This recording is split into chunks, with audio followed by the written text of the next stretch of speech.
अर्थ से 124 light years away scientist को एक ऐसा प्लेनेट मिला है जहां पे लाइफ की पॉसिबिलिटी बहुत ज्यादा है और इस एक छोटे से प्लेनेट ने पूरी दुनिया भर के साइंटिस्ट का ध्यान अपनी तरफ कर दिया है, क्योंकि ये वाहिद एक ऐसा प्लेनेट है जहां पर आपको पानी मिलेगा, आपको हवा भी मिलेगी और ऐसा फील होता है कि क्योंकि यहाँ पे ये दोनों एलिमेंट्स मौजूद हैं तो लाइफ की पॉसिबिलिटी बहुत ज्यादा है। A distant world that could change everything.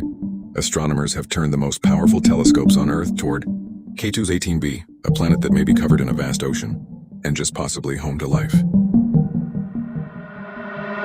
अस्सलाम वालेकुम व्यूअर्स, आज की इस वीडियो में हम बात करेंगे एक ऐसे प्लेनेट की जो कि 2026 जुलाई से बहुत ज़्यादा ट्रेंडिंग में चल रहा है और सब साइंटिस्ट की नज़र इस प्लेनेट की तरफ है।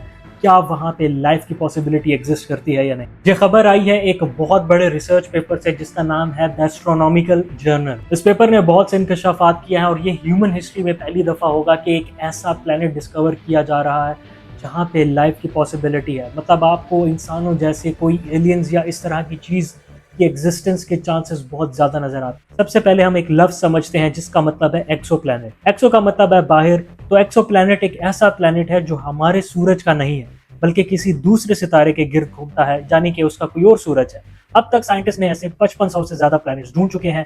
K2-18b उनमें से एक है। याद रहे ये प्लैनेट अर्थ से 124 लाइट ईयर्स अवे है। इसका मतलब है जितना फासला रोशनी एक साल में तय करती है, और रोशनी कायनात की सबसे तेज तरीन चीज है। एक सेकंड में 3 लाख किलोमीटर, तो 124 लाइट ईयर का मतलब है जो रोशनी आज हम वहां से देख रहे हैं वो असल में 124 साल पहले चली थी। व्यूअर्स, इस प्लैनेट की सबसे इंटरेस्टिंग बात यह है कि ये एक हैबिटेबल जोन में है।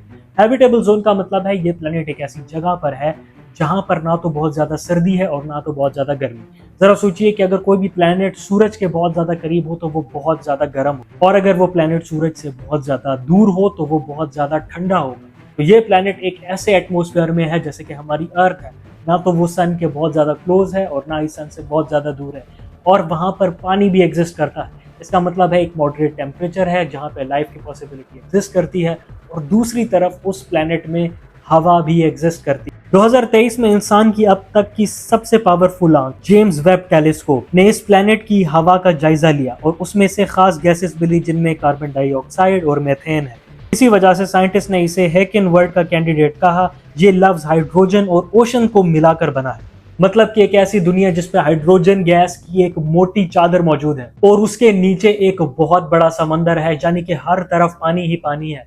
तो ये पॉसिबिलिटी 100% हमें नजर आती है कि यहाँ पे लाइफ हो सकती है, क्योंकि मार्स के बारे में भी कुछ ऐसा है कि मार्स के ऊपर पानी कई साल पहले एग्जिस्ट करता था, कई बिलियन ईयर्स अवे वहां पर पानी एग्जिस्ट करता था, और उस पानी की वजह से माना जाता है कि वहां पे लाइफ भी एग्जिस्ट करती थी। लेकिन अभी भी साइंटिस्ट मानते हैं कि मार्स के ऊपर लाइफ की पॉसिबिलिटी एग्जिस्ट करती है। साइंटिस्ट ने सोचा कि अगर उस प्लैनेट पर कोई एडवांस सिविलाइजेशन है तो शायद वो भी रेडियो सिग्नल्स भेजती हो, बिल्कुल वैसे ही जैसे हमारे टीवी, मोबाइल और रेडियो के सिग्नल्स रोजाना स्पेस में जाते हैं। इन सिग्नल्स को डिटेक्ट करने के लिए इंसान ने तारीख का अब तक का सबसे बड़ा रेडियो टेलीस्कोप इस्तेमाल किया, जिनमें से एक VLA है जो अमेरिका में है, और इनमें से एक मीरकैट है जो कि साउथ अफ्रीका में लोकेटेड है। सबसे पहले मैं आप सबको ये बात क्लियर कर दूं कि ये टेलीस्कोप देखता नहीं है, यानी कि विजुअली कोई भी काम नहीं करता, बल्कि ये टेलीस्कोप डिटेक्ट करता है साउंड्स को। कोई भी आवाज जो कि हमें स्पेस से हम तक पहुंचती है वो यही रेडियो टेलीस्कोप्स डिटेक्ट करती है। व्यूअर्स, ये समझना जरूरी है कि साइंटिस्ट इन रेडियो सिग्नल से क्या डिटेक्ट करना चाह रहे थे।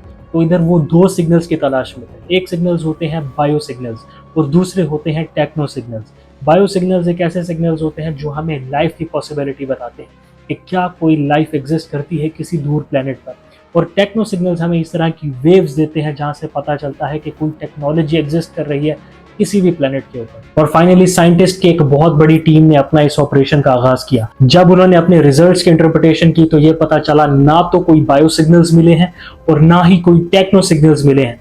मतलब कि कोई पॉसिबिलिटी लाइफ की नहीं मिली और ना ही कोई पॉसिबिलिटी टेक्नोलॉजी की मिली है। लेकिन दूसरी तरफ जब रिजल्ट्स देखे गए टेलीस्कोप्स की मदद से तो पता ये चला कि वहां पे वाटर वेपर्स काफी क्लियर नजर आ रहे हैं। ये चीज कहीं ना कहीं साइंटिस्ट को इस चीज का बार बार एविडेंस देती रही कि वहां पे लाइफ एग्जिस्ट करती है। तो साइंटिस्ट ने अपने फाइनल रिजल्ट्स में ये कहा कि वो ये नहीं कह सकते कि सिर्फ based on their bio signals और जो भी उनके पास टेक्नो सिग्नल्स हैं उसकी बेस पे वो ये नहीं कह सकते कि वहां पे लाइफ एग्जिस्ट नहीं करती।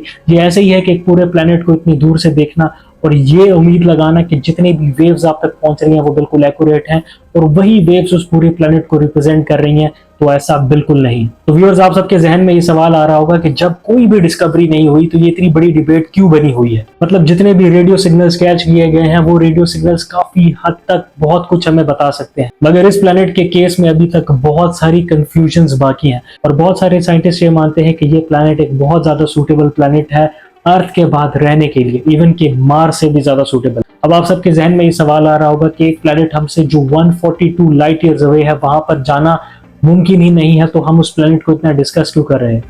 जहां पे मुझे स्टीवन हॉकिंग्स की एक बात तो कहनी ही पड़ेगी। स्टीवन हॉकिंग्स ने कहा था कि उन्हें नहीं पता कि एलियंस एग्जिस्ट करते भी हैं या नहीं, लेकिन अगर वो एग्जिस्ट करते हैं और वो हमसे कई गुना ज्यादा एडवांस्ड है तो वो हमारे लिए एक बहुत बड़ा थ्रेट है। याद रहे, जिस प्लेनेट पे हम रहते हैं वो अर्थ है और वो हमारी मिल्की वे गैलेक्सी का एक छोटा सा प्लेनेट है और ऐसे कई अरबों खरबों प्लैनेट्स और एग्जिस्ट करते हैं।